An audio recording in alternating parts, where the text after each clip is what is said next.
নমস্কার বন্ধুরা, টুসিস চ্যানেলে সবাইকে স্বাগত জানাই। আজ একটা রুই মাছের রেসিপি আপনাদের সাথে শেয়ার করছি। টক ঝাল মিষ্টি রুই মাছের এই রেসিপিটা একবার বাড়িতে বানিয়ে খেয়ে দেখুন বন্ধুরা। গরম গরম ভাতের সাথে কিন্তু খুব ভালো লাগে। যারা পছন্দ করেন না তারাও কিন্তু চেয়ে চেয়ে খাবেন। অসাধারণ স্বাদ হয়। রুই মাছের অনেক রকম রেসিপি খেয়েছেন, একবার এই রেসিপিটা ট্রাই করে দেখতে পারেন। আশা করছি আপনাদের ভালো লাগবে।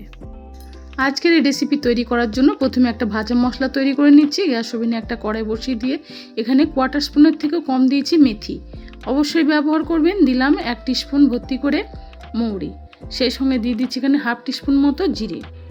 মশলাটাকে ড্রাই রোস্ট করে নিতে হবে। টক ঝাল মিষ্টি টকের এই রেসিপিটার জন্য অবশ্যই এই মশলাটা ব্যবহার করবেন। চাইলে এর মধ্যে একটা শুকনো লঙ্কাও দিতে পারেন, আমি কিন্তু শুকনো লঙ্কাটা দিইনি। খুব ভালো করে দেখুন মশলাটাকে ভেজে তুলে নিয়েছি। এটা একটু ঠান্ডা হয়ে গেলে এটাকে একটু গুঁড়ো করে নেব। এরপরে কড়াইতে দিয়ে দিলাম সর্ষের তেল। ভালো করে হাই ফ্লেমে তেলটাকে গরম করে নিতে হবে। আজকের এই রেসিপি তৈরি করার জন্য মাছ কিন্তু খুব হালকা করে ভাজতে হবে এবং খুব ডুবো তেলে মাছ না ভাজলেও হবে, মানে ছাঁকা তেলে না ভাজলেও হবে। অল্প একটু তেল দিয়ে মাছটাকে একটু উল্টে পাল্টে ভেজে নিলেই হবে। আমি খুব কড়াইতে দেখুন খুব কম পরিমাণ তেল দিয়ে মাছগুলোকে একটু উল্টে পাল্টে ভেজে নিচ্ছি। সাধারণত মাছ ভাজতে যতটা পরিমাণ তেল দিই তার থেকে একটু কম তেল দিলেই হবে। খুব ভালো করে দেখুন একটু উল্টে পাল্টে হালকা করে একটু ভেজে নিতে হবে। বেশি কড়া করে মাছটা ভাজলে কিন্তু এই রেসিপিতে ভালো লাগবে না। আমার চ্যানেলে যদি নতুন এসে থাকেন তাহলে অনুরোধ রইল আমার চ্যানেলটিকে সাবস্ক্রাইব করে আমার পাশে থাকার। পুরনো বন্ধুরা তো পাশেই আছেন, নতুন বন্ধুরা এসে থাকলে তাদের কাছে অনুরোধ রইল আমার চ্যানেলটিকে সাবস্ক্রাইব করে আমার পাশে থাকার। মাছগুলো দেখুন হালকা করে ভেজে নিয়েছি, এবার মাছগুলোকে তুলে নিতে হবে।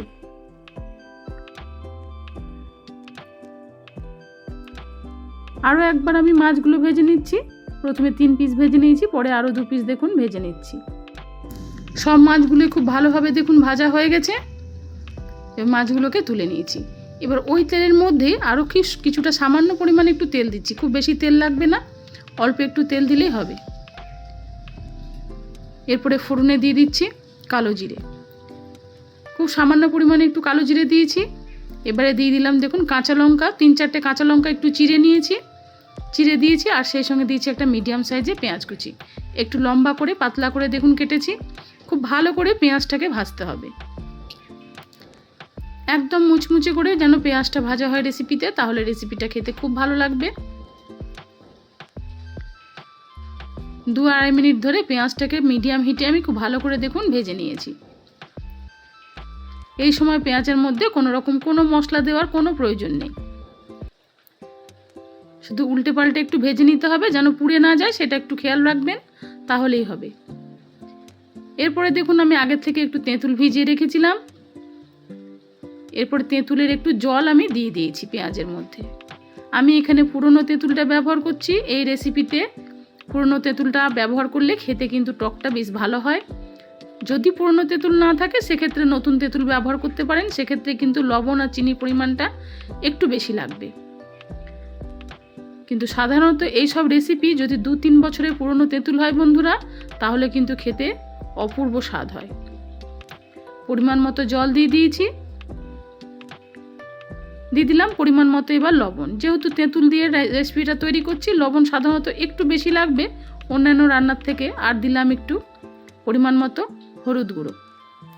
আর অন্য কোনো গুঁড়ো মশলা এই সময় ব্যবহার করব না। বিনা মশলাতেই এই রেসিপির স্বাদ কিন্তু খুব ভালো হবে। স্বাদ অনুযায়ী এখানে চিনি দিচ্ছি, চাইলে একটু গুঁড়ো দিতে পারেন, সেটাতেও কিন্তু টেস্ট ভালো লাগবে। চিনি দিলে চিনির পরিমাণটা কিন্তু এই রেসিপিতে অন্যান্য রান্নার তুলনায় একটু বেশি লাগে। যেহেতু একটা টকের রেসিপি, নুন মিষ্টির ব্যালেন্সটা যেন ঠিকঠাক থাকে সেই বুঝে কিন্তু চিনিটা দিতে হবে। টকটা 5-7 মিনিট খুব ভালো করে ফুটিয়ে নিয়েছি। এমনভাবে ফোটাবেন যেন তেঁতুলের কোনো কাঁচা গন্ধ না থাকে। ভালো করে তেঁতুল জলটাকে ফুটিয়ে নেওয়ার পরেই মাছটা দিতে হবে। মাছটা দেওয়ার পরে গ্যাসের ফ্লেমটা মিডিয়াম করে রেখে প্রায় 10-12 মিনিট খুব ভালো করে দেখুন ফুটিয়ে নিয়েছি। যদি একটু ঝোল ঝোল খান সেক্ষেত্রে ঝোলের পরিমাণটা রাখবেন, না হলে এটা শুকনো শুকনো খেতেও ভালো লাগে। এরপরে নামানোর আগে ভাজা মশলা গুঁড়োটা দিয়ে দিয়েছি। অবশ্যই একটু ভাজা মশলা গুঁড়োটা ব্যবহার করবেন এই রেসিপিতে, অসাধারণ স্বাদ হবে। গরম গরম ভাতের সাথে এই রেসিপিটা একদিন পরিবেশন করে দেখতে পারেন বন্ধুরা। রুই মাছের তো অনেক রকম রেসিপি খান, আপনারা চাইলে কাতলা মাছের দিয়েও এই রেসিপিটা করে নিতে পারেন বা বাটা মাছ দিয়েও এই রেসিপি করে নিতে পারেন, খুব ভালো লাগবে খেতে। নামানোর আগে দিয়ে দিচ্ছি এখানে সর্ষের তেল। ভাজা মশলাটা দেওয়ার পরে আরও 4-5 মিনিট খুব ভালো করে ফুটিয়ে নিয়েছিলাম। দেখুন দেখতেও কতটা লোভনীয় হয়েছে। যারা পছন্দ করেন না বন্ধুরা, আমি বলবো তারাও একদিন এই রেসিপিটা বানিয়ে খান, তারাও কিন্তু চেয়ে চেয়ে খাবেন। গরম ভাতের সাথেই কেবলমাত্র এই রেসিপিটা খেতে ভালো লাগে। আজকের এই রেসিপিটা আপনাদের কেমন লাগলো অবশ্যই আমাকে কমেন্টে জানাবেন। ভালো লেগে থাকলে একটা লাইক শেয়ারের জন্য অনুরোধ রইল। নিজেদের প্রিয়জন বন্ধুবান্ধবদের কাছে রেসিপিটি শেয়ার করে দিন। ফিরে আসবো নতুন পর্বে নতুন কোনো রেসিপির সাথে। সবাই ভালো থাকুন, সুস্থ থাকুন। নমস্কার।